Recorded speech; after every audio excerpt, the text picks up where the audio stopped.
Olá, internauta da Jovem Pan Online, boa tarde, boa semana para você. Hoje vamos falar do livro dos avós. Na Casa dos Avós é sempre domingo. Essa obra está sendo relançada e fala de conflitos e responsabilidades. E para entender tudo isso, a gente convidou um dos autores do livro, o pediatra Leonardo Posternak. Oi, doutor, boa tarde, obrigada pela presença. Tudo bem, Patrícia? Bom, o título é muito interessante, né? Já faz uma pergunta. Na Casa dos Avós é sempre domingo?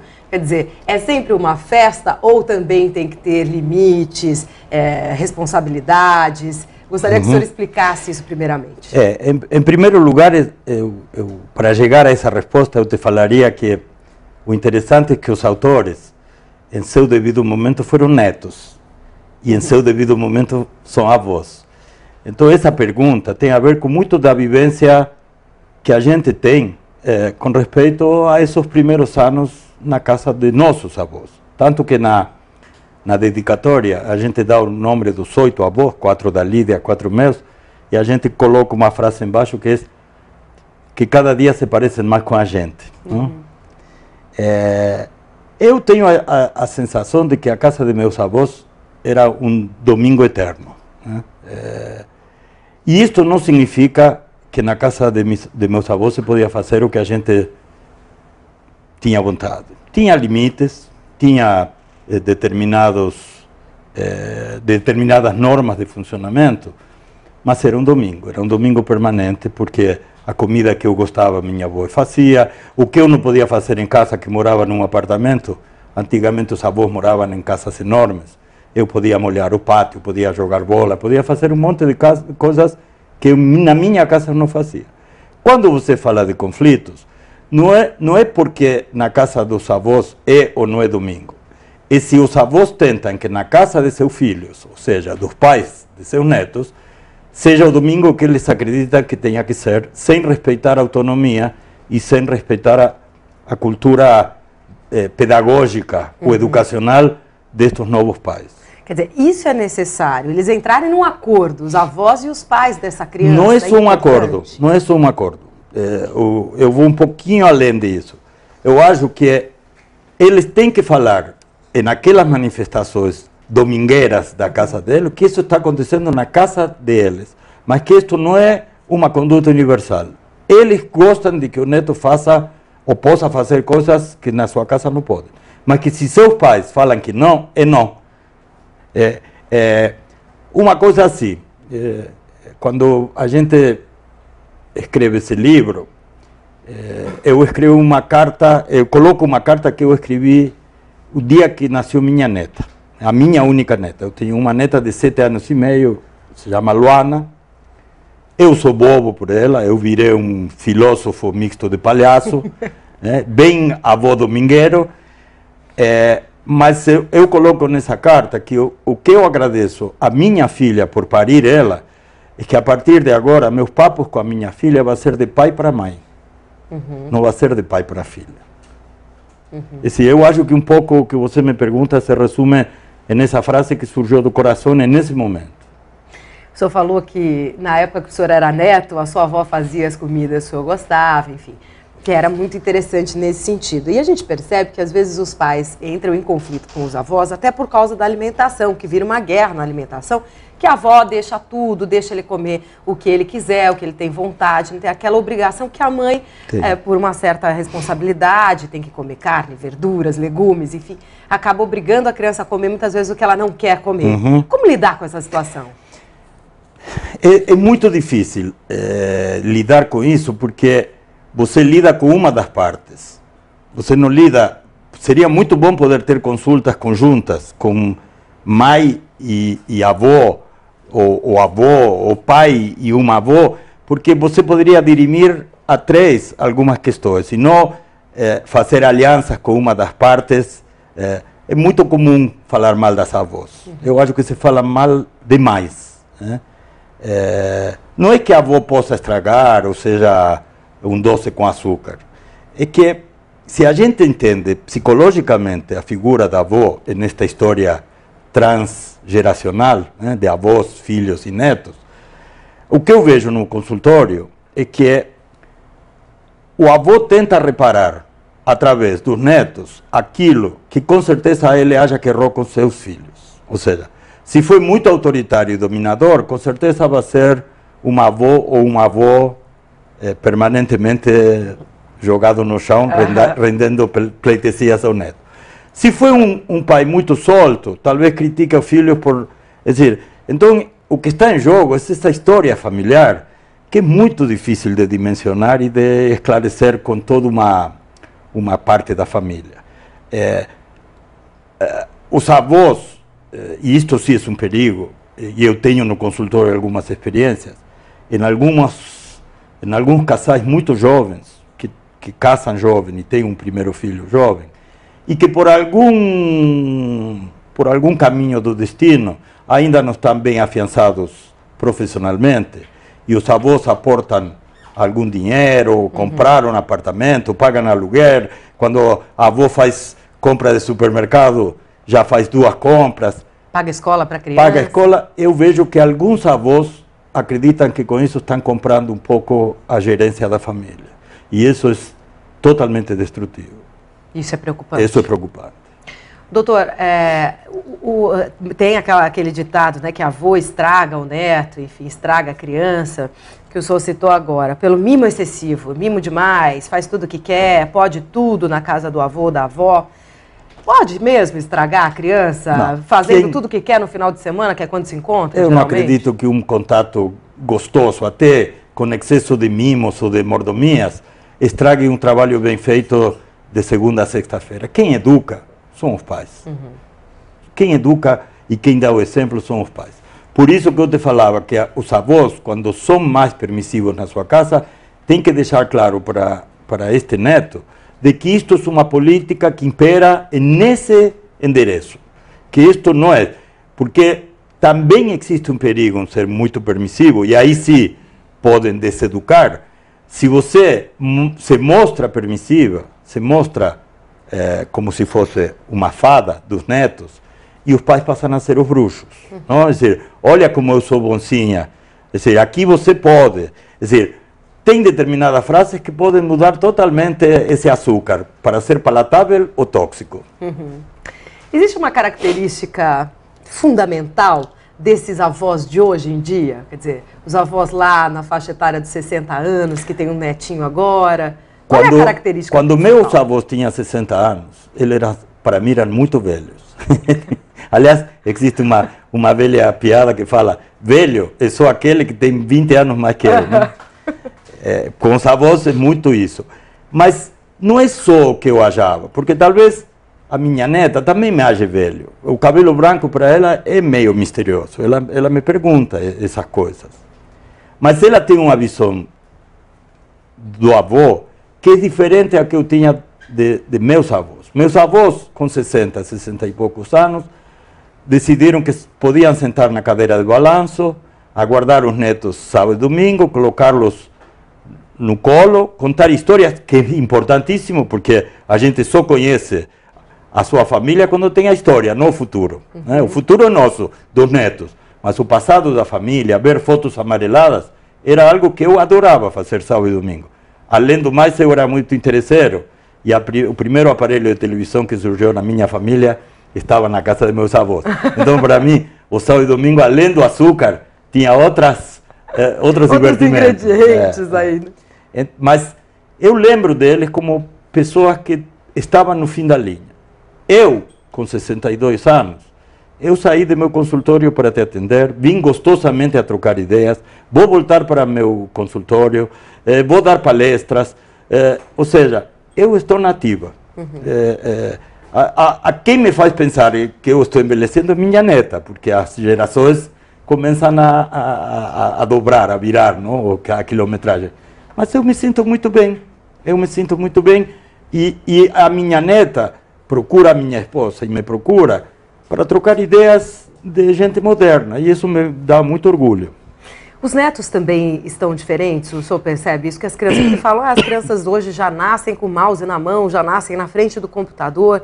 quer dizer, tem essa intimidade com os avanços tecnológicos, eles estão diferentes e eles precisam de outro tipo de comando? Outro tipo de pai, de mãe, de avô e de avó? Entendi. É uma excelente pergunta. Eu posso dar duas respostas. Uma geral, da pessoa jurídica, pediatra, e uma de pessoa física, avô. Uhum. Com a minha neta, eu estou muito feliz. Ela não foge da parafernália do computador, dos joguinhos eletrônicos, mas ela é uma menina que com 7 anos e meio me faz lembrar muito como eu brincava. É dizer, ela pega uma caixa de sapatos e é a nave de Star Wars, e pega bonequinhos e ela cria todo um desenvolvimento épico, né? Quem ganha, quem são do bem, quem são do mal. Pega bonequinhas, é uma mãe e uma filha, ou seja, eu vejo que a minha neta faz o que eu gostaria de que as crianças pudessem fazer, que é colocar a sua criatividade na brincadeira, a brincar com uma coisa pronta, onde você só tem que ter velocidade visomotora. Olha e aperta o polegar com muita rapidez. Eu acho que isso tem que funcionar. Eu sempre brinco que minha neta daqui a 10 anos não vai entrar na casa se não sabe mexer com um micro ou com um computador, porque todo vai estar em uma casa computadorizado e com um botãozinho você vai fazer um monte de coisas. Mas ela mantém o que eu acho que é a coisa clara e transparente de uma criança que quando brinca não está perdendo tempo. Talvez a hora da brincadeira de uma criança seja a hora mais importante do seu dia, porque ela elabora todos os seus pequenos dramas e todas as suas pequenas comédias, e aquilo que entende e aquilo que não entende, quando brinca. Então, na minha casa, tem computadores, mas eu facilito muito a coisa simbólica de uma criança. Se uma criança de 7 anos não tem capacidade de fantasiar e de simbolizar, eu acho que está... Tem alguma coisa errada. Tem alguma coisa que não está indo bem. A gente vai mostrar agora o livro, a capa do livro para o internauta da Jovem Pan Online, o livro dos avós. Na casa dos avós é sempre domingo. O doutor Leonardo Posternak escreveu esse livro com a doutora Lídia Aratangi, que é psicoterapeuta, terapeuta familiar. Terapeuta de casais e família, sim. Eu tenho com a Lídia uma amizade que já está quase nos 30 anos. E é interessante te contar essa história e contar para os telespectadores, ou videoespectadores, porque ela me convidou sempre a fazer este livro, há muito tempo, desde que ela tinha mais de 3 netos, hoje tem 5, eu acho, 4 filhos e 5 netos, ou por aí pertinho. Lídia, você me desculpa se eu errei.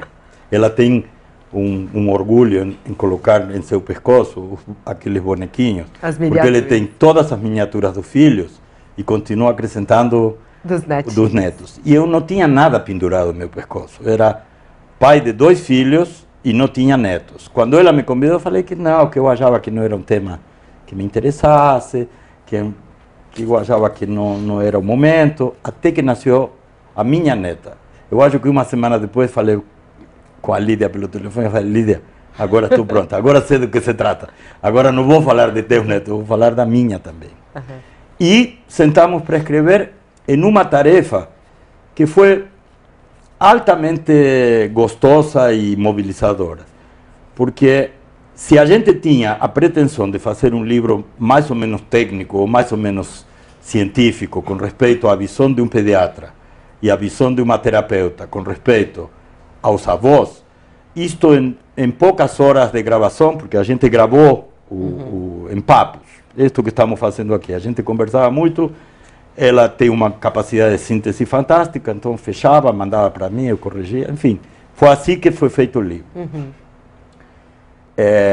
Mas, às poucas horas de estar falando disso, eu conto uma história de meu avô. Uma hora depois, ela conta algo de seus netos. E assim foi indo, até que o livro ficou uma mistura de alguns dados teóricos, de muita vivência de netos que hoje estão com 62 anos e não têm mais avós, e de avós de 62 anos que têm netos de várias idades. Então, é uma coisa que quando você começa a ler, pode parecer que está difícil de encontrar o caminho, mas não tem caminho. Quer dizer, ele tem um círculo permanente que vai da experiência de para pegar isto como uma teoria. Eu conto a história, por exemplo, vou tentar resumir, uma história que eu tenho como neto, que eu não lembrava mais. Isto é importante conhecer. O livro que foi a procurar nas profundezas de meu inconsciente a trazer coisas, eu me arrepio quando conto isso. Então, eu lembro, teria 7, 8 anos, e meu avô foi atender alguns clientes, ele vendia coisas, e não sei o quê, enfim, não interessa isso. E ele me levava. O sábado de manhã era um convite que me fazia. Eu gostaria muito de ir com você a trabalhar. E esse dia acabava sempre em tradicional bar de Buenos Aires, aquele balcão de estanho enorme, o pessoal tomando seu aperitivo com azeitonas e salaminho. Era coisa de homens. E eu tinha 8 anos. E meu avô era meu avô. E então ele me levava, pedia uma bebida para ele, forte, e uma laranjada para mim. Mas a hora que eu passava nesse lugar, com homens que estavam jogando conversa fora, eu, no meio de tudo isso, com meu avô, era uma coisa que hoje é uma lembrança muito afetiva. E quando voltávamos para casa, ele fazia um trato. Você não fala com o avô que eu te levei. Claro, porque nem minha avó não gostava nem que ele beba, nem achava que o bar era um local inapropriado para um neto. Mas ele fazia isso como um homem com outro homem. Então, isto para mim foi uma ponta de querer ser adulto. Ou seja, isto me fez crescer e me deixou lembranças muito amorosas com respeito a esse avô. E acaba criando um vínculo de confiança entre neto e avô. Né? Não, e você vê que grandes escritores, por exemplo, Gabriel García Márquez, tem um último livro que é a história de sua vida, de onde surgiram todos os personagens extravagantes e as histórias de 100 anos de solidão, todas essas pequenas cidades colombianas. E ele conta que a figura do avô para ele foi definitiva, porque senão ele estava perdido entre todas as Marias, porque era uma família só de mulheres. Então quem salvou ele foi o avô, que levava ele para o escritório e ele carimbava coisas, brincava, mas se sentia muito mais perto de seu avô. E a última coisa que eu li maravilhosa dos avós, porque a gente fez o livro, mas tem muita gente inteligente também pensando nisso. Eu vou lembrar já, mas eu vou te contar a história. Um escritor brasileiro fez Arnaldo Jabor. Arnaldo Jabor. Tem um livro que se chama Crônicas Afetivas, que é aquela que a Rita Lee fez a música, amor é tal coisa, sexo é tal outra. Nesse livro, eu estava relendo, e ele fala em uma crônica sobre seu avô, que era um carioca típico do Rio de Janeiro dos anos 40, 50. E ele acaba essa crônica falando assim: meu avô não era ninguém, mas nunca teve ninguém como meu avô. Que maravilha, né? Doutor, eu quero que o senhor fale para o internauta da Jovem Pan Online por que é importante que os avós leiam esse livro, e os pais e as mães também. Eu acho que os livros são importantes, não pelo que ensinam, sino pelo que instigam. Pelo menos esta foi sempre meu roteiro norteado por isso. Quando eu faço um livro, eu não quero... Eu fico muito chateado quando alguém fala que meus livros são de autoajuda. Eu acho que ninguém tem que ajudar a ninguém. Como muito você pode dar uma beliscada no leitor, ou instigá-lo a continuar pensando e questionando. Mas eu passar o que eu acho dos avós, ou como você tem que ser um bom avô, é como se eu, como pediatra, falaria para as mães como tem que funcionar com o modelito Leonardo para ser boas mães. Não é um roteiro, não é um monte de regras. Então, o que a gente coloca são algumas coisas instigantes para que estes avós comecem a pensar na sua vida pregressa, na sua vida atual e como que vão a concluir esta relação tão maravilhosa com seus netos nos anos que restam de vida. Então, eu fico muito feliz quando as pessoas ficam emocionadas com o livro, não reconhecidas que aprenderam. Eu não quero que aprendam comigo, eu quero que se emocionem junto comigo e com a autora, neste caso a Lídia.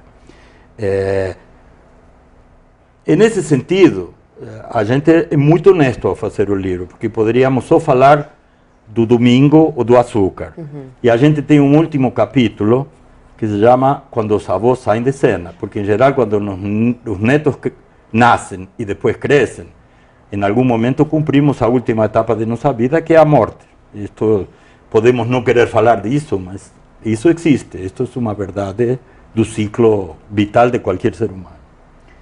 Então, eu vou contar outra história, porque eu acho que é muito gráfica do que eu estou querendo passar para os leitores. Aliás, não é só para os avós. Eu acho que os filhos e os netos têm que ler esse livro também para entender um pouco a inter-relação afetiva e emocional em uma família ampliada, que hoje já não existe mais. Eu te falava dos domingos na casa de meu avô.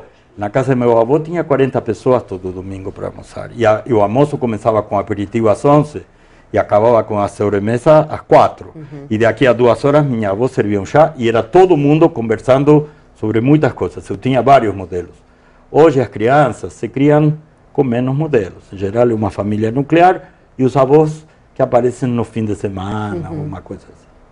Mas quando nos procura a dona da editora Primavera para reescrever esse livro, ela fala que ela queria fazer uma nova edição, mas para isso tínhamos que mudar ou amplificar alguns conceitos.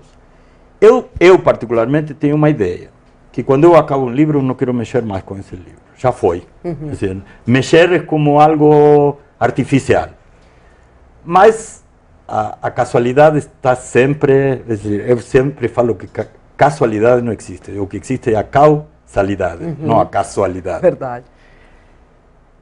Estamos em fevereiro deste ano com o convite de fazer o relançamento. E ela me fala de escrever. E eu estava demorando muito. Isto foi falado em janeiro, chegamos a fevereiro, eu não tinha mexido com o original. Aí chega meu aniversário e minha filha me conta que a minha neta decidiu que este ano não queria comprar-me um presente de shopping. Que é outra figura conhecida das crianças. Não quer. Ela quer fazer um presente para mim. Então, minha filha fala, e o que você quer fazer? Pensando em alguma manualidade, alguma coisinha para guardar isto. Eu quero fazer um livro. Bom, mas então vamos a ver. E aí minha filha, que é muito boa mãe, foi com ela e comprou um papel muito importante, parecia antigo, e uma capa de cartolina grossa, e um laço de seda para fazer o livro. E o livro está no último capítulo, de Sair de Cena, e você vai ver por que a causalidade. Minha filha me escreve um livro que tem 3 páginas.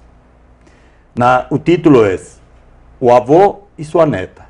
Você abre a capa e encontra uma primeira folha que tem alguma frase e um desenho, porque é todo um livro com desenhos feito por ela. Na primeira página tem 2 pessoas iguais, ela e eu, da mesma estatura, dando a mão, coisa que me emocionou muito, né? Porque eu não gosto de abaixar ao nível delas. Ela subiu a meu nível e me deu a mão e fala assim: havia uma vez um avô que se chamava Leonardo e uma neta que se chamava Loana, e eles se amavam muito. Acabou. No desenho estamos nós nos dando a mão. Segunda página. Mas o avô ficou velho e morreu. Diretamente, com essa frieza e com esse olhar que você me olha, eu olhei o livro. E eu estou deitado numa cama, morto, e ela sentada num canto dessa cama com uma lágrima enorme saindo do seu olho.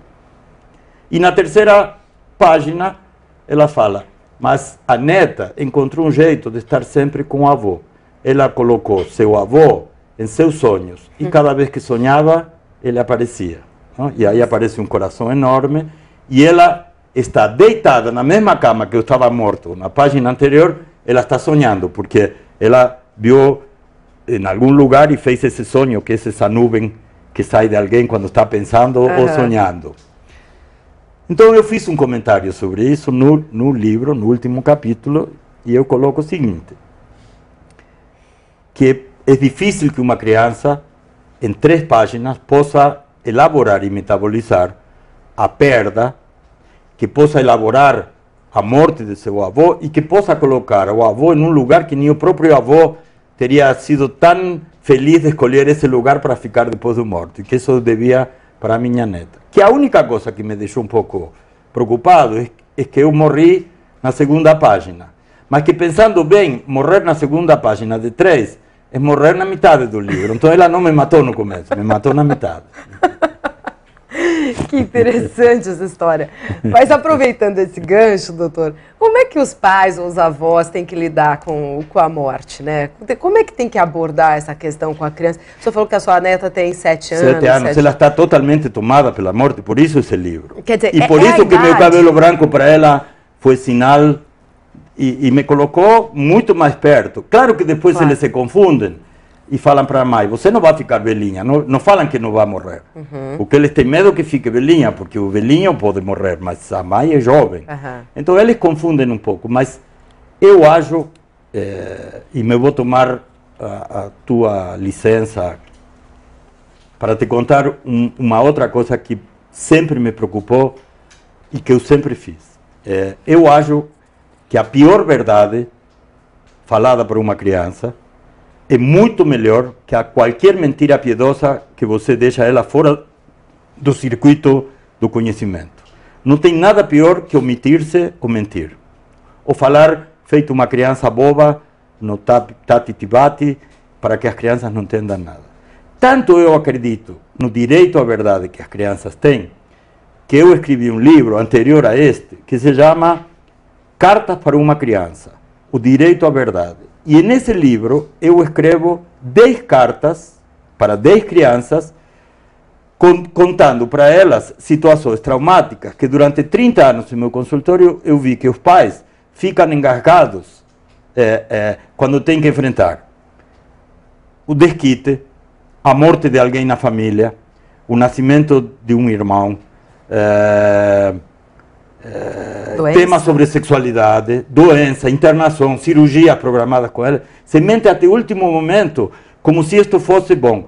E eu sempre falo para eles, e uso um exemplo mais ou menos constante, porque o que me parece mais claro, eu falo para estes pais, se você, um quarteirão antes da favela, você vira o carro, a favela deixa de existir? Ou simplesmente teu filho não conhece ela? Porque a favela forma parte de nossas cidades. Então, para isso é como nascem as crianças, como morrem as pessoas, como adoecem, como desquitam.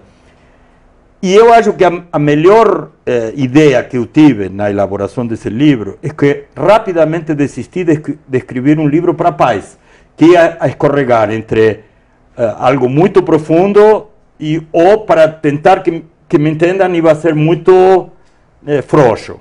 Então, eu decidi assumir um papel protagônico no livro e sou um amigo de cada das famílias que estão acontecendo coisas. E eu escrevo uma carta para cada uma das crianças, dando o meu parecer e explicando para elas determinadas coisas.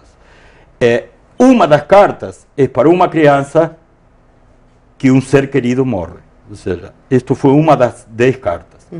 E eu te falava, antes de começar o programa, que esse livro caiu de uma maneira muito efetiva em algo que estava faltando, que sendo o meu segundo livro, em 2002, eu ganhei com esse livro, o Jabuti de 2003, em Educação e Psicologia, por defender exatamente não só o direito à verdade, como o direito a que as crianças sejam respeitadas quando você senta a conversar com elas. Você não tem que ser um filósofo que fala uma língua estrangeira, mas você não pode ser um palhaço que fala com mímicas ou com sílabas. Se você vai sentar a falar com uma criança de 7 anos, 5 anos, você tem que ser o mais claro possível, falando toda a verdade que tem que ser dita. Se isto dói ou se isto machuca, você está aí para trabalhar com isto. Agora, deixar a criança alienada das verdades familiares, eu acho que isso é um total desrespeito. Então, com a morte, deve ser falado como se fala tudo com uma criança. Hoje nós recebemos aqui no Espaço Online o pediatra Leonardo Posternak, ele que é um dos autores do livro dos avós, Na Casa dos Avós é Sempre Domingo. Ele é a doutora Lídia Aratangi, esse livro que está sendo relançado. Muito obrigada, doutor, pela presença, viu? Uma ótima tarde. Eu fiquei muito feliz, muito obrigado. Você, obrigada pela companhia mais uma vez. Continue conosco aqui na Jovem Pan Online. Jovem Pan Online, Pan Rádio, Pan com imagem. Online.